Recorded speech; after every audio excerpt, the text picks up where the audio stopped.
What's up, you beautiful bastards? Hope you're having a fantastic Wednesday. Welcome back to the show. My name is Hanif Carmichael, and let's just jump into it. Today, we're diving deep into a topic that's been making waves: Trump's potential 2025 immigration policy. Now, I've got to say, I'm still processing this information myself. It's a lot to take in, and it's definitely going to ruffle some feathers. But hey, that's why we're here, right? To break down the complex stuff and figure out what it all means. So buckle up, because we're about to take a wild ride through what could be a massive overhaul of U.S. immigration policy. All right, so what exactly is this Project 2025? Well, it's basically a blueprint for how Trump and his team want to handle immigration if he gets back into office. And let me tell you, it's not messing around. We're talking about over 175 different actions they want to take, all aimed at completely reshaping how the U.S. deals with immigration. Now, this isn't just some random wish list. It's been put together by former Trump officials, and it's got the backing of the Heritage Foundation, which is a pretty big deal in conservative circles. They're calling it a shock and awe blitz of executive orders. Sounds intense, right? That's because it is. The whole plan is focused on three main things: strict enforcement of immigration laws, cutting down on legal immigration, and ramping up deportations. Now, let's talk about one of the most controversial parts of this plan: mass deportations. Trump has been pretty clear about this. He's promising what he calls the largest domestic deportation operation in U.S. history. And when I say large, I mean large. We're talking about potentially millions of people being detained in camps. It's intense. The plan includes beefing up ICE, that's Immigration and Customs Enforcement, and even using the military and local police to help with enforcement. But here's where it gets really dicey.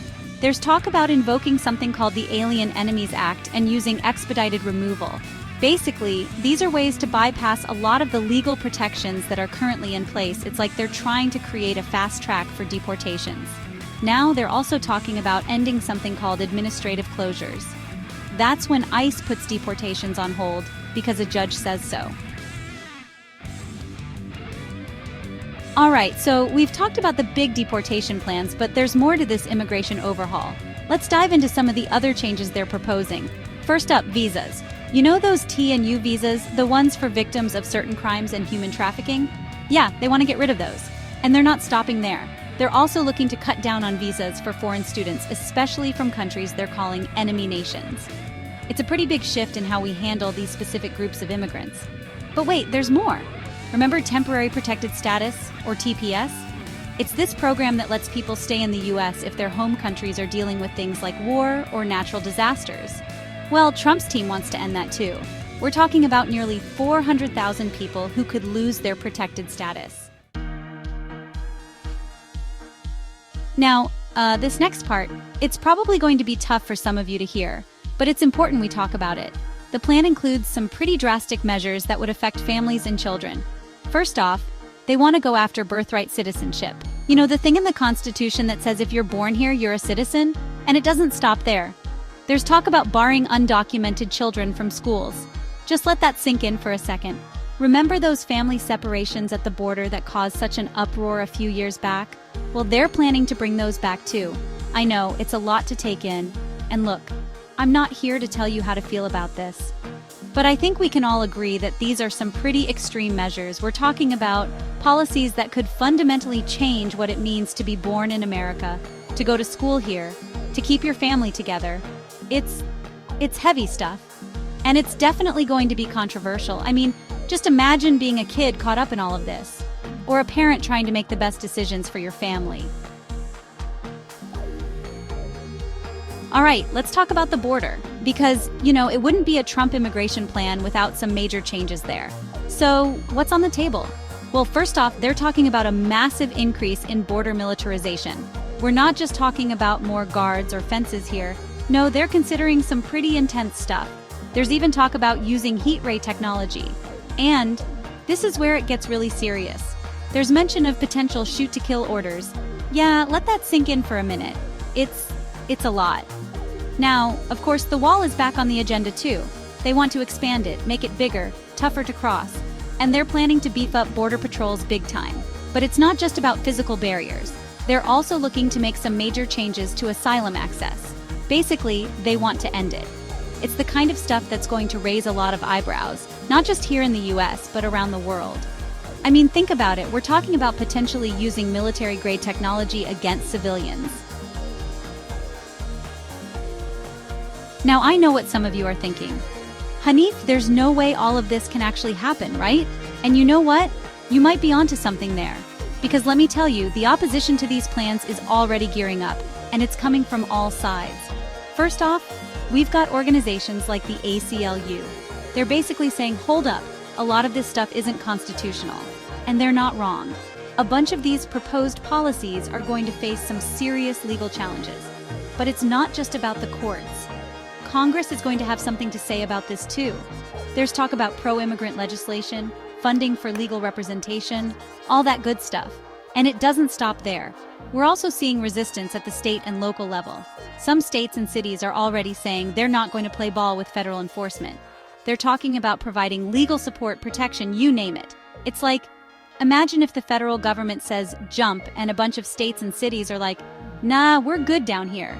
It's setting up for some major clashes between different levels of government. We're talking about a potential showdown between federal authorities and local communities. And all of this is happening against a backdrop of shifting public opinion. The debates are getting more heated, and it seems like the whole country is being pushed to take sides on this issue. All right, let's talk about the man himself. Because, let's face it, when it comes to Trump and immigration, the rhetoric is a big part of the story. And folks, he's not toning it down. If anything, he's doubling down. We're hearing promises of a strong and powerful border and mass deportations on a scale we've never seen before. But it's not just about policy. The language Trump's using, it's intense. He's been referring to immigrants as animals and talking about them poisoning the blood of the country. It's the kind of language that gets people fired up, for better or worse. And it's not just Trump. We've got advisors out there making some pretty wild claims.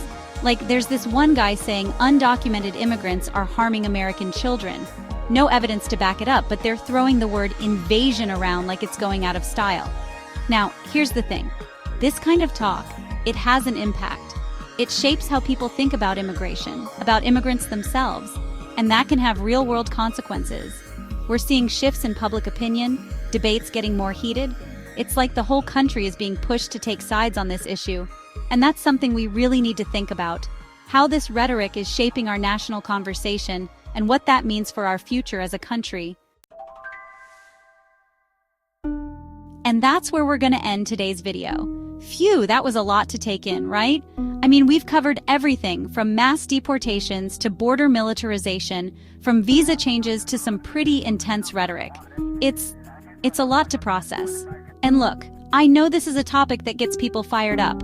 But here's the thing, whether you're for these policies or against them, it's crucial to stay informed. This stuff, it's not just headlines or talking points, it's real policies that could affect millions of real people. So what can you do? Well, for starters, keep yourself educated. Check out resources from places like the ACLU or Axios for more in-depth info.